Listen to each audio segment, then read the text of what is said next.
여러분 안녕하셨습니까? 오늘은 2021년 7월 19일 월요일입니다. 여러분, 이 정권, 문재인 정권, 여러분들 뽑아놓고 후회를 했습니까? 후회를 하지 않았습니까? 이게 요즘 묻는 얘기입니다. 당신은 누구를 뽑으셨죠? 예, 전 문재인을 뽑았습니다. 만족하십니까? 답이 뭐라고 나올 것 같습니까? 네, 다 생략하겠습니다.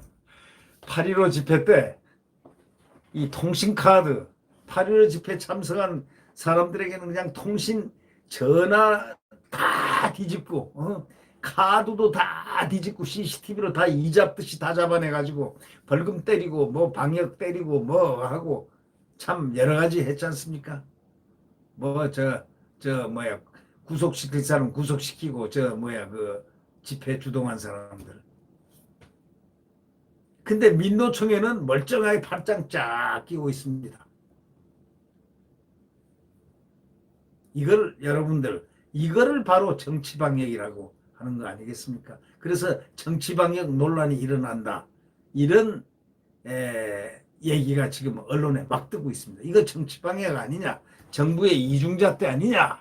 왜 민노총회는 팔짱 끼고 8.15 집회 때 통신이라든가 카드, 전화라든가 뭐 있는 카드라든가 CCTV로는 이잡듯이 8.15 집회 참석한 사람들은 잡아내더니 민노총회는 왜 팔짱 끼고 있냐 이겁니다.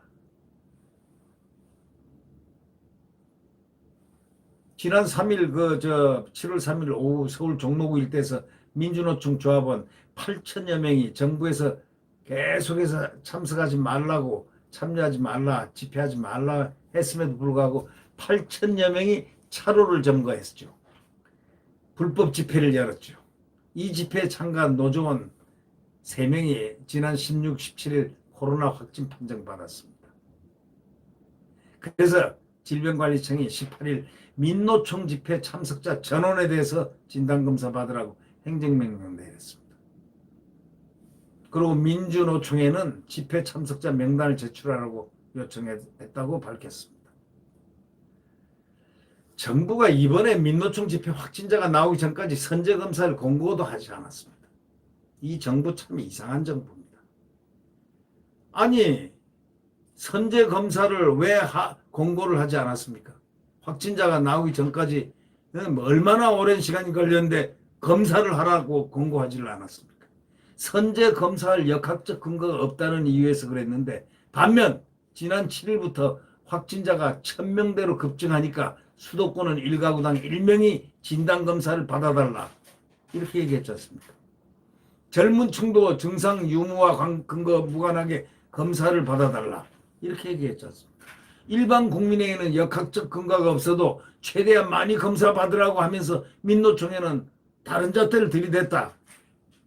이런 지적을 언론이 하고 있는 겁니다. 지난해 그 광복절 집회 이후에 한번 정부가 이 8.15 집회에 참석한 사람들에 대해서 어떻게 했나를 한번 상기 한번 해보십시오.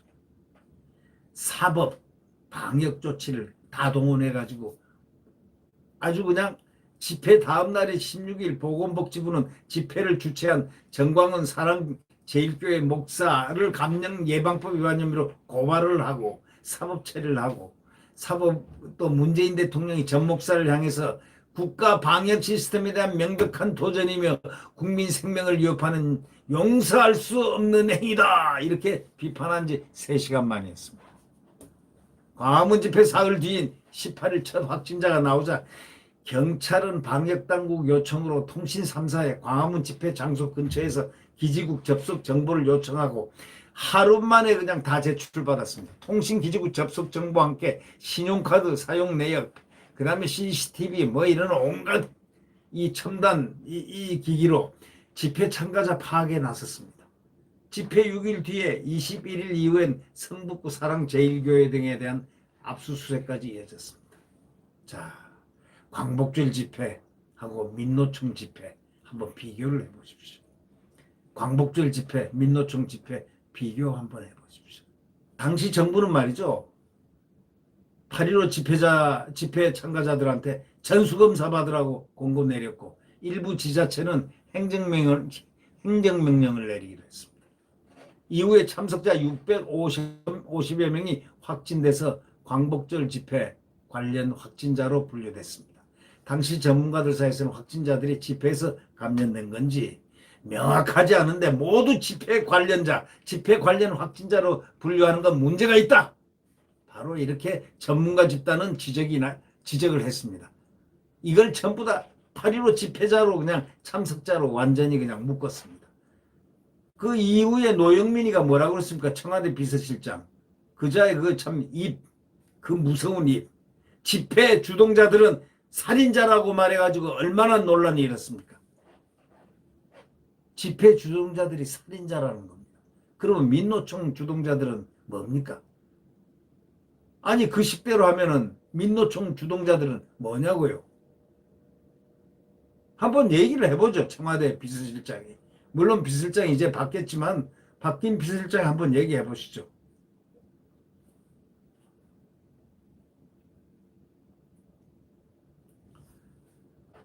민노총 집회는 뭐 예를 들면 선제적으로 검사하십시오 이런 얘기를 안 했습니다. 광복절 집회는 앞서 사랑제일교회 집단 감염이 나왔고 교회 신도들이 집회에 참석한 역학적 근거가 있었기 때문에 전수검사 등이 이루어진 것이다 이렇게 말을 했습니다. 민노총 집회는 괜찮다 이거죠. 그렇지 않다 이거죠. 에? 집회 참석자들이 누구인지 아직 파악하지 못한 상태에서 통신기록이라든가 신용카드 사용 내역 이런 것도 추적 이런 것도 이루어지지 않고 있습니다. 지금 이 민노총 집회는 아무것도 이루어지지 않습니다. 정부는 지난 17일 저녁 민주노총의 참석자 명단을 제출해달라고 처음으로 요구했습니다. 언제 집회를 했는데 그럽니까? 집회는 언제 했습니까? 민주노총 집회가 한 지가 2, 3일 정도 되지 않습니까? 지난 3일 오후 3일 한 건데 17일, 16일 돼서야 이런 얘기를 하는 거는 좀 이상하지 않습니까?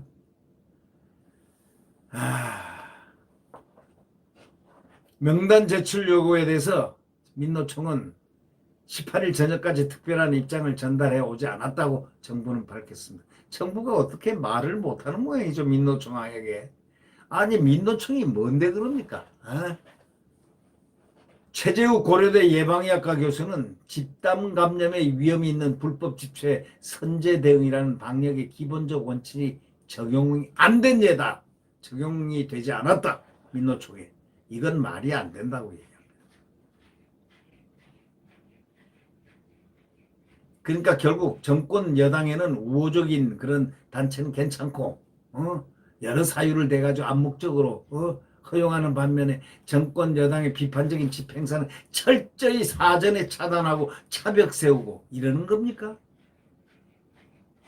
광복절 집회 한 달 전에 서울시는 지난해 7월 고 박원순 전 서울시장 시민 분향소를 서울시청 앞에 딱 설치했습니다. 2만여 명이 다녀갔지만 제재 안 했습니다.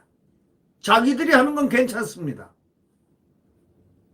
지난 2월 서울광장에서 고 백기환 통일문제연구소장의 연결식 강행돼 추모객 1000여 명이 모였을 때도 경찰은 관원상제는 집회시법에 해당되지 않는다 하며 방관했다는 겁니다. 반면에 지난해 3월 1일 보수단체들이 대규모 시위를 예고하자 정부는 서울 광화문 일대 뭐 했습니까? 대규모 제인산성이라고 말하는 소위 차벽을 세웠지 않습니까? 그 당시 그 펜스를 갖다가 제인산성이라고 언론은 얘기했습니다. 문재인 산성이다 이거죠. 경찰 수천여 명을 배치해서 집회를 막았습니다. 그래서 외신에서 외신 기자들이 굉장히 이 한국에 대해서 전례 없는 일이다. 대한민국 역사상 처음 이런 일이 있다는 것을 사진 찍어서 대서특필하고 불평불만한 것이 언론에 전부 게재가 됐지 않습니까? 지난 16일에도 정부 방역에 항의하는 자영업자들이 차량 시위에 나섰지만 경찰 제지로 싹 가로막혀 버렸습니다. 시위를 시도한 자영업자들은 왜 우리만 방역으로 차별받고 계속 희생해야 하냐 이렇게 외쳤습니다. 한 감염병 전문가는 이렇게 얘기합니다. 특정 계층 집단의 책임을 몰아세우는 현 정권의 편가르기 정치, 내로남불 정치가 방역에도 작동하고 있다. 이렇게 얘기를 했습니다. 언론은 그렇게 얘기를 합니다. 정말 기가 막힌 얘기입니다. 이 배준웅 기자와 강다은 기자가 이 8.15 집회 때 통신카드 CCTV로 이 잡듯이 민노총에는 팔짱 끼고 있다라는 그 기사를 축약해서 제가 설명을 해드렸습니다. 네. 네, 구독 버튼과 엄지를 눌러주시면 감사하겠습니다. 자유민주주의 대한민국 한미동맹이 굳세게 굳건하게 우리의 안보를 지켜주는 그러한 초석으로서 작동하는 그러한 대한민국 헌법이 철저하게 지켜주는 법치주의 대한민국. 자, 지금은 잃어버린 시간입니다. 지난 4년은 잃어버렸습니다. 네. 이제 새로운 시간, 만들어질 시간, 심판의 시간, 3월 9일, 내년 3월 9일, 이제 7개월 남았습니다. 국민 여러분들이, 자, 야권 전체가 나중에 최종적으로 가서 단일화돼서 승리하는 그날까지 꼭 단일화, 정권교체 염두에 둬주셨으면 감사하겠습니다. 자유 대한민국의 태양이 내일 새벽 다시 떠오릅니다. 네, 여러분 안녕히 계십시오.